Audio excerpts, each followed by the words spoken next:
फर्मों का लेखांकन आधारभूत सिद्धांत, इसके अंतर्गत हमने अभी तक पढ़ा कि साझेदारी क्या है, साझेदारी का आशय, साझेदारी की परिभाषा, साझेदारी की विशेषता, साझेदारी संलेख।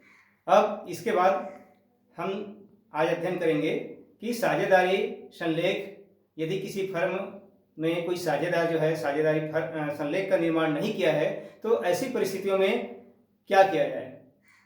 तो इसके लिए भारतीय साझेदारी अधिनियम 1932 में स्पष्ट प्रावधान है कि जब किसी फर्म या व्यवसाय में साझेदारी संलेख न बनाया गया हो, किसी प्रकार का नियम, समझौता या अनुबंध न किया गया हो, तब ऐसी परिस्थिति में भारतीय साझेदारी अधिनियम 1932 की धारा 12 से लेकर धारा 17 में वर्णित जो प्रावधान है वो लागू होते हैं। तो यहाँ पर हम आपको बताने वाले हैं कि साझेदारी संलेख के अभाव में वो कौन कौन सी बातें हैं जो यहाँ पर लागू होती है। तो पहला है व्यवसाय के संचालन में भाग लेने का अधिकार। फर्म के सभी साझेदारों को व्यवसाय के संचालन में सक्रिय रूप से भाग लेने का अधिकार है। कोई भी साझेदार किसी भी साझेदार को नहीं रोक सकता। दूसरा है कर्तव्यों को पूरा करना।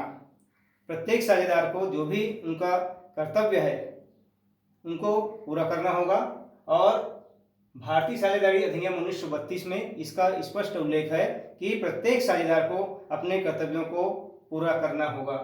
तीसरा है मत प्रकट करने का अधिकार। मत यानी विचार। सभी साझेदारों को फर्म के संचालन संबंधी अपनी राय, अपना विचार व्यक्त करने का अधिकार है। किसी भी साझेदार जो है किसी साझेदार को यह कहकर उसको नहीं रोक सकता कि आपको अपनी राय देने का कोई हक नहीं है, ऐसा बिल्कुल नहीं है। तो सभी साझेदारों को अपना मत प्रकट करने का अधिकार है। फिर अगला है हिसाब किताब की बहियों का निरीक्षण।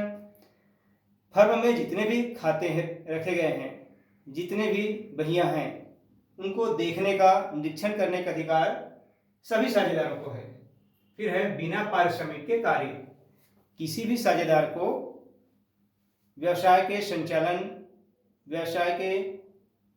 संचालन संबंधी जितनी भी गतिविधियां हैं उसमें उनको भाग लेने का अधिकार है और साथ ही साथ उनको वेतन या भत्ता किसी भी प्रकार से उसको नहीं दिया जाएगा। तो बिना पारिश्रमिक के कार्य उनको करना होगा। फिर है लाभ हानि विभाजन। लाभ हानि विभाजन में किसी भी साझेदार को किसी प्रकार से अतिरिक्त लाभ न देते हुए सबको समान रूप से,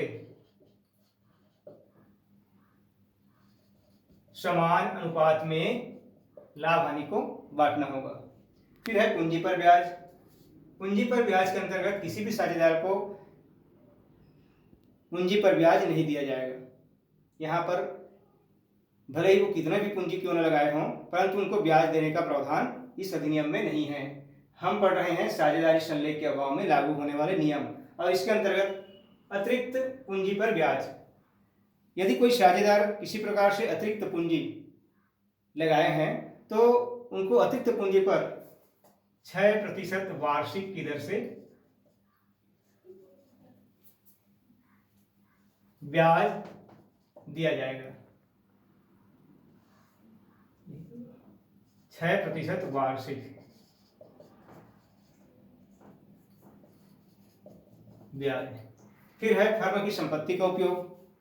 फर्म की संपत्ति का उपयोग केवल व्यावसायिक कार्यों के लिए ही होगा।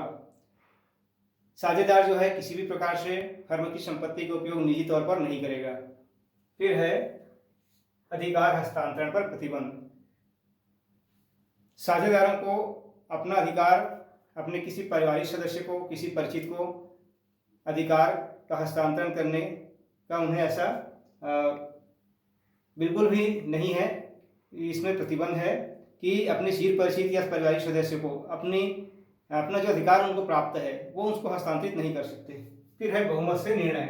किसी भी विवाद की स्थिति में साझेदारों को बहुमत से निर्णय लेना होगा और यह सभी के लिए फायदेमंद है, क्योंकि साझेदार इधर किसी प्रकार की विवाद की स्थिति में न्यायालय जाते हैं तो वहाँ पर समय और धन दोनों की बर्बादी होती है। तो ऐसी परिस्थिति में सबसे अच्छी बात यह होगी कि यहाँ पर बहुमत से निर्णय ले लिया जाए। तो इस प्रकार से हम साझेदारी संलेख के अभाव में लागू होने वाले नियम, और ये जो नियम है वो भारतीय साझेदारी अधिनियम 1932 की धारा 12 से धारा 17 में वर्णित प्रावधान ही लागू होते हैं।